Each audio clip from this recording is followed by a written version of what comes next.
We are in the midst of the Vietnam War in March 1962. Although this conflict is being waged between North and South Vietnam on paper, it is actually a proxy war between the US and the USSR. A Lockheed Super Constellation carrying 93 American soldiers takes out from Andersen Air Force Base on Guam in the shadow of this war. The capital city of South Vietnam, Saigon, is its goal. The passengers on this aircraft, however, have no idea that their voyage will shortly rank among the greatest mysteries in aviation history. It is March 14th, 1962, and we are at the Californian Travis Air Force Base. Flight 739 of Flying Tiger Line is in front of you. The U.S. is openly downplaying its role in the Vietnam War in the early 1960s. However, it is secretly providing financial and military support to the South Vietnamese Army. Additionally, the U.S. hires a commercial airline rather than utilizing its own military planes to transfer troops and equipment in order to maintain the appearance of non-participation. Flight 739 of Flying Tiger Line is one such aircraft. There are 93 American soldiers on our flight today. They are all Army soldiers with specialized training in the bush, in communications and electronics. And they are here today because U.S. President John F. Kennedy personally selected them to participate in a covert operation. 3 more Vietnamese soldiers are flying back to Saigon with them. The 5-year-old Lockheed Super Constellation is boarded by all 96 men. After pushing back, the aircraft taxis to the runway. The aircraft is scheduled to refuel in Hawaii, Wake Island, Guam, and Manila en route to Saigon. The purpose for which these soldiers were dispatched to Vietnam was a covert operation, and the specifics are still unknown at this time. After aligning itself on the runway, the aircraft is cleared to take off. At 5:45 GMT, the aircraft takes off from Travis Air Force Base. Captain Gregory P. Thomas, a 48-year-old, is in charge of this flight. 4 stewardesses and 7 other crew members accompany him to the flight deck. The aircraft's No. 1 and No. 3 engines are having ignition problems as it flies toward Hawaii. The pilots go over the checklist, but nothing appears to be of any use. They proceed in the direction of Hawaii because they are unable to do anything across the Pacific Ocean. At 17:44 GMT, the aircraft touches down at Honolulu's Picam Air Force Base. After trying to resolve the ignition problems, maintenance engineers refuel the aircraft. When the stewardesses grumble about not having enough room to sleep, mattresses are brought on board and set on the floor. At 10:40 a.m. local time, the aircraft takes off from Honolulu and heads for Wake Island Air Force Base. The aircraft experiences ignition problems with the same engines while in flight once more. But in the middle of the Pacific Ocean, there is nothing the crew can do. It's 8 hours till their next destination, so they continue.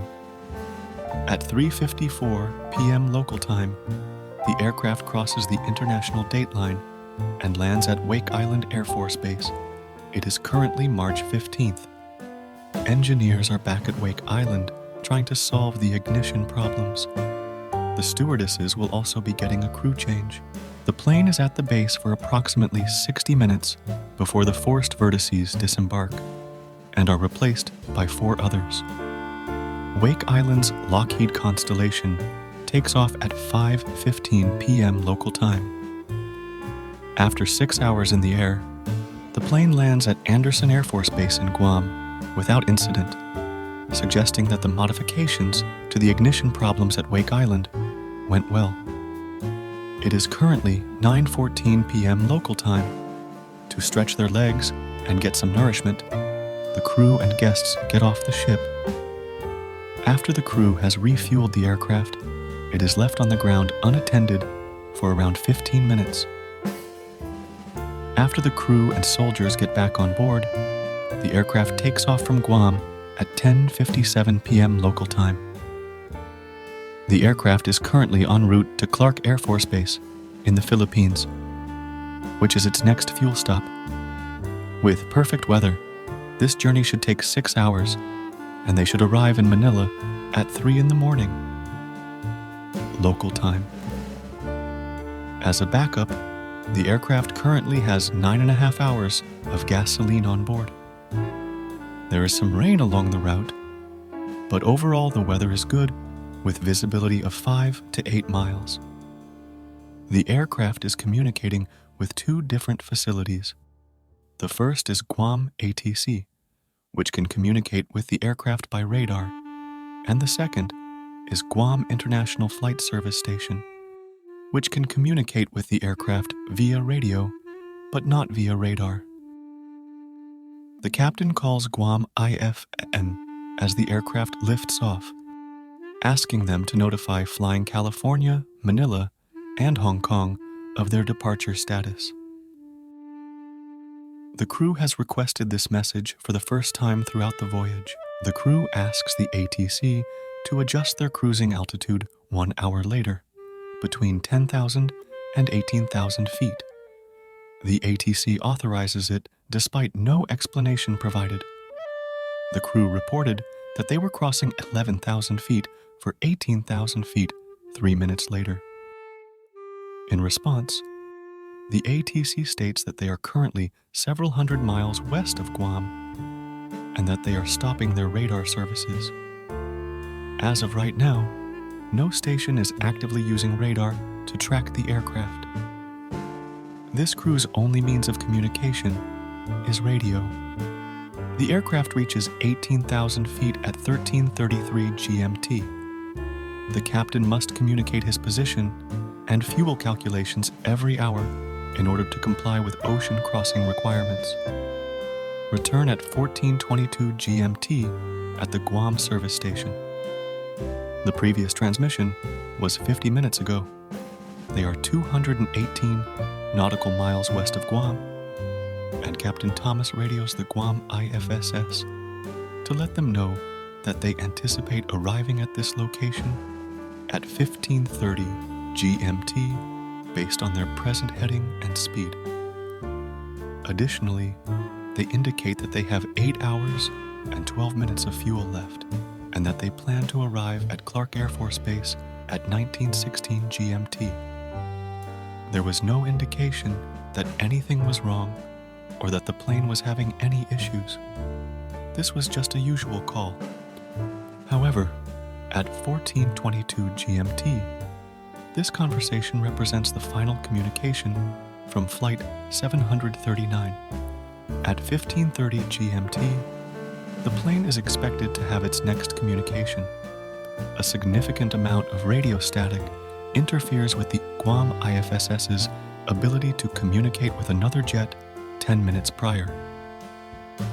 In an attempt to obtain the position report that is overdue, expected at 15:30 GMT, the operator contacts Flight 739 at 15:39.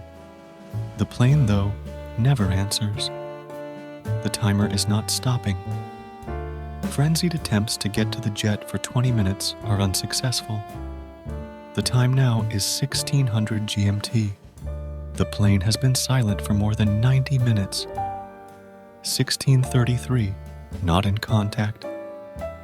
The anticipated arrival time of the plane, 19:15 GMT, arrives and departs. At 19:33 GMT, 15 minutes later, a comprehensive search and rescue operation is launched. However, where will they search? It's the middle of the night, and the Pacific Ocean is enormous. The jet was last seen here. That's all we know. However, the plane might be anywhere in this circle, considering that it has been more than 5 hours since the last touch. They would have purchased 3 hours worth of fuel at this moment if the aircraft was still in the air. Therefore, there is still optimism that the jet is only having trouble communicating and will finally make landfall. However, the timer hits 22:27 after that, the moment at which there would have been no more fuel for the Constellation. The plane hasn't made contact with anyone and is still nowhere to be seen. It is decided that the plane is lost. A plane carrying a group of highly skilled American soldiers unexpectedly disappeared in the middle of the Cold War. Then there was a hint. Now let's go back in time to 1600 GMT. About 90 minutes have passed since the last communication with the aircraft. Between Guam and the Philippines, the supertanker Lenzin is navigating the waters. Manila is the destination. There are sporadic clouds in the sky and a tranquil sea. Apart from that, total darkness. While keeping watch over the ship at night, a night watchman is immediately drawn to something in the sky. High above, he notices a vapor trail that passes from left to right. Then, as the vapor trail disappears behind a cloud, two items drop to the ocean. The little one falls more slowly, whereas the larger one falls more quickly.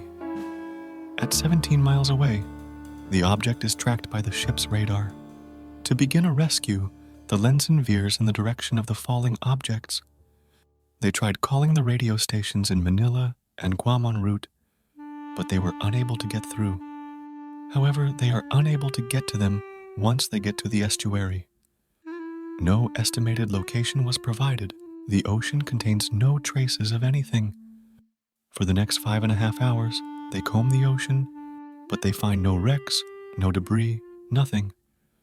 Worse, no matter how hard you try, you can't get through to the U.S. Navy or the Coast Guard. After concluding that the explosion had to have been the result of a military or naval drill, they abandoned their search and returned to Manila. Now, the year is 2105. It has been about an hour and a half since the military began its search and rescue operation. When the Lenzin is eventually able to get in touch with their employer, they let them know what they've seen. The Rescue Coordination Center receives this information after that.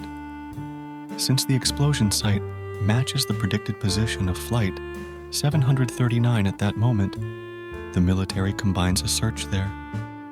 Over 4 days, more than 190,000 square kilometers were searched.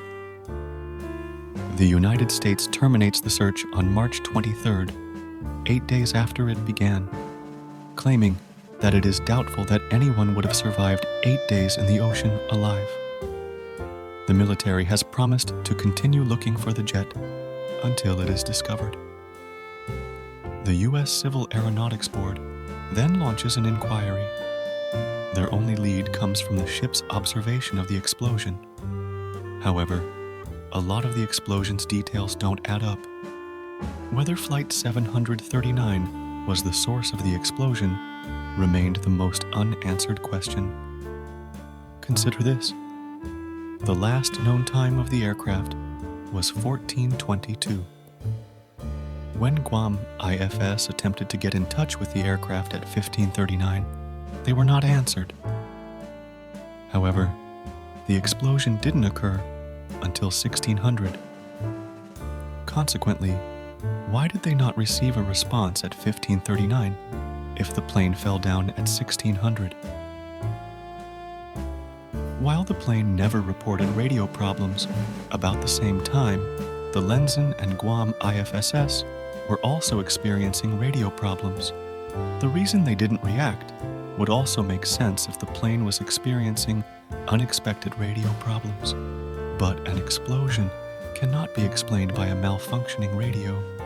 For the time being, let's suppose that Flight 739 exploded is what the Lenzin witnessed. That day, several Flying Tiger Lines planes went down, including Flight 739.